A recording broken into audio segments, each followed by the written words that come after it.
In today's video, I'm going to teach you how to upgrade your monday.com subscription.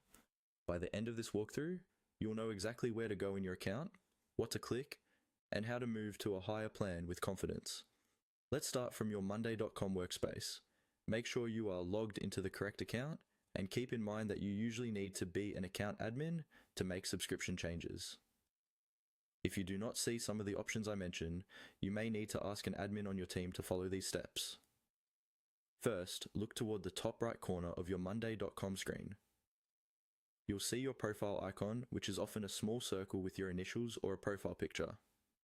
Go ahead and click on that profile icon. This opens a menu with several options related to your personal settings and account controls.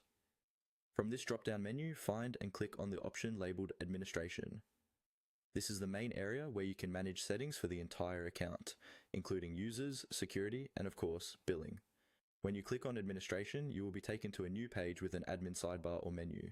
On the left side or along the top depending on your layout, look for the Billing section.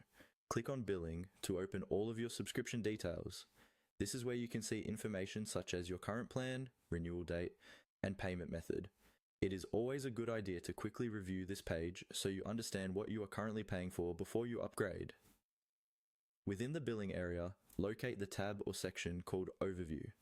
Click on Overview to see a summary of your existing subscription.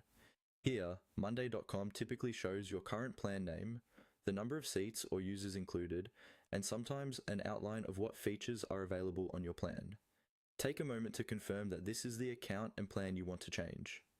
Now, look for the Upgrade button on this overview page. This is usually highlighted